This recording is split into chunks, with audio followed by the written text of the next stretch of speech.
തമിഴ് പ്രേക്ഷകർക്ക് പ്രിയങ്കരിയാണ് നടി അഭിരാമി. മഹാരാജ, വേട്ടയാൻ എന്നീ സിനിമകളിലാണ് അടുത്തിടെ നടിയെ ശ്രദ്ധേയമായ വേഷത്തിൽ പ്രേക്ഷകർ കണ്ടത്. ഏറെക്കാലം ഭർത്താവിനൊപ്പം അമേരിക്കയിലായിരുന്നു താരം.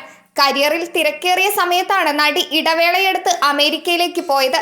തിരിച്ചു വന്നപ്പോഴും മികച്ച സിനിമകൾ അഭിരാമിക്ക് ലഭിച്ചു. ഇപ്പോഴിതാ ഇന്ത്യയിലേക്ക് തിരിച്ചു വന്ന കാലഘട്ടത്തെക്കുറിച്ച് സംസാരിക്കുകയാണ് അഭിരാമി.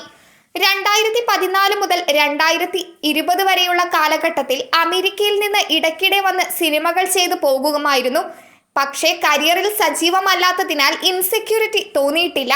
കാരണം ഒരിക്കലും സിനിമ മാത്രമാണ് തൻ്റെ ജീവിതമെന്ന് കരുതിയിട്ടില്ല. തനിക്ക് പല മേഖലകളിൽ താല്പര്യമുണ്ട്.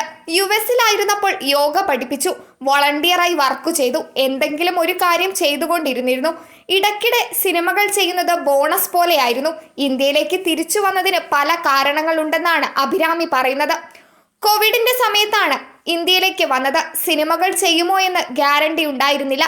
ആ സമയത്ത് അവിടെയുള്ള വീട് വിറ്റ് എല്ലാ സാധനങ്ങളും പാക്ക് ചെയ്ത് ഞാനും ഭർത്താവും ഞങ്ങളുടെ വളർത്തുനായും നാട്ടിലേക്ക് വന്നു.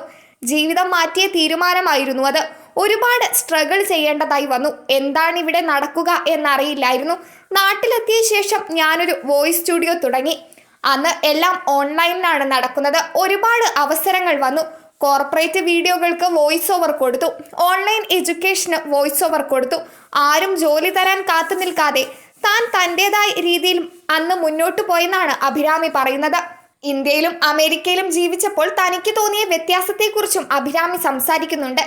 ചെയ്യുന്ന ജോലിക്ക് അർഹമായ അംഗീകാരം ലഭിക്കുന്നത് അമേരിക്കയിലാണ്. ഇന്ത്യയിൽ നെറ്റ്വർക്കിംഗിനാണ് പ്രധാനം. ജെൻഡർ ന്യൂട്രലായ സമൂഹമാണ് അവിടെ.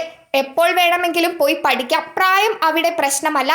അതേസമയം നമ്മുടേതായ സമൂഹം ഇന്ത്യയിലെ ലഭിക്കൂ.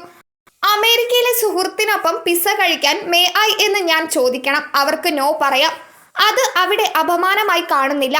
ഇവിടെ എല്ലാവരും ഒരുമിച്ചിരുന്ന് കഴിക്കും. എൻ്റെ കുഞ്ഞ് ഇന്ത്യയിൽ ജീവിക്കുന്നു. പാതി സമയവും ഏത് അയൽക്കാരുടെ വീട്ടിലാണ് എൻ്റെ കുട്ടിയുള്ളതെന്ന് എനിക്കറിയില്ല. അവർ എടുത്തുകൊണ്ടു പോകും. അവർ ഭക്ഷണം കൊടുക്കും. അവളെ എൻ്റർടൈൻ ചെയ്യിക്കും. ആ സുരക്ഷിതത്വം US-ലില്ല. ഇന്ത്യയിൽ എപ്പോഴും നമ്മൾക്ക് ഒരാളുടെ പിന്തുണയുണ്ടാകുമെന്നും അഭിരാമി പറഞ്ഞു.